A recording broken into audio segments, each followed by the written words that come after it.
আপনারা দেখবেন কোন মহিলা তার স্বামীর কষ্টের কথা যদি কোনো মানুষের কাছে বলে, বিশেষ করে কোনো পুরুষের কাছে যদি বলে, তো অনেক পুরুষ আছে, এগুলো মানুষরূপী ইবলিস, এগুলোর পরিচয় আমি বলি, এগুলোর বৈশিষ্ট্যটা আমি বলি। এগুলো আছে মহিলাকে বলবে, হয়তো পর্দা করে না, বেপর্দা, মহিলাকে বলবে, ভাবি আপনার মতো সুন্দরী মহিলা এই লোকটার সাথে আসলে মানায় না, আপনার বাপ মা যে কি বুঝে তার সাথে বিয়ে দিল, আহারে আপনার জীবনটা শেষ হয়ে গেল। এটা হলো সাক্ষাৎ ইবলিস। যদি ইবলিস দেখতে চান ওই লোকের দিকে তাকাবেন। ইবলিসের সুরত হয় সে ধরছে, আর নাহলে ইবলিস তার উপরে ভর করছে, দুটার একটা। কারণ বিয়ের পর একজন নারীকে এই কথা বলা মানে হলো তার সংসারে আগুন ধরায় দেওয়া।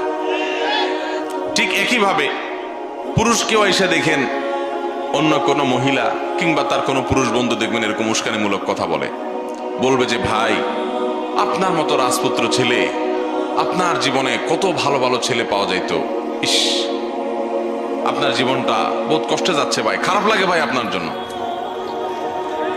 এরকম এরকম ভালো মানুষ সাইজা অনেক লোক আছে কি আসে না?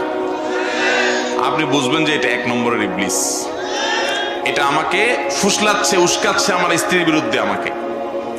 আবার কিছু আছে দেখবেন ডাহা মিথ্যা কথা বলে। কি মিথ্যা কথা জানেন?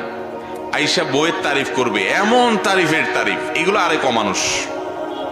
আপনার বইয়ের তারিফ আরেক পুরুষের কাছে বলে বেড়াবেন, হাদিসে পরিষ্কার নিষেধ আছে, নবী করিম সাল্লাল্লাহু আলাইহি ওয়াসাল্লাম নিষেধ করেছেন। হ্যাঁ, একটা সহনীয় পর্যায়ে হতে পারে, বিশেষ করে তার প্রাইভেসি, ব্যক্তিগত বিষয়গুলোর কথা বলছে, সেগুলোর পরে হাদিসে নিষেধাজ্ঞা আছে।